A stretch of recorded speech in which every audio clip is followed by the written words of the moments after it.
Pariwisata Bali sanena dunang sangkaning erupsi Gunung Agung talar mawasana kaon majeng ekonomi Bali. Sejeroning nangiang pariwisata Bali, pemerintah melarapan Kementerian Pariwisata jagi nincapang malih promosi ipun ring makudang-kudang panegara. Kaonyani pariwisata Bali sangkaning erupsi Gunung Agung taler mawasana majeng ekonomi Bali. Menteri Pariwisata Arif Yahya rikalaning rauh ke Buleleng maosang, pemerintah jagi nincapang malih promosi ipun ring makudang-kudang panegara. Ketahipun kuentenan wisatawan ring Bali kantos lai tali satungil rahina nanging sane mangkin wantah kirangan ring atengah nyani. Pemargin jangka pendek sane jagi kaambil pemerintah wantah nyobiahang yening Bali aman saha preside kerauhin wisatawan.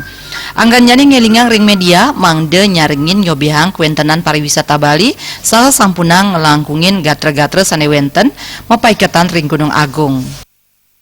Ujungnya semua itu tergantung status kan. Kalau ujungnya coba kamu pikirkan, once statusnya itu seluruh Bali awas, konsekuensinya adalah itu asuransi tidak jalan, orang menjadi khawatir. Tapi sekarang kan dibalik itu seluruh Bali aman kecuali yang tidak aman. Itu kata-kata ini sangat berbeda. Yang tidak aman namanya hanya 2%. Media tolong dibantu juga ini pemerintah mengungkapkan apa yang telah dinyatakan oleh Pak Menko. Beliau sudah memimpin rapat, semua hadir gitu dan keputusannya itu. Dan ini logikanya 180 derajat terbalik.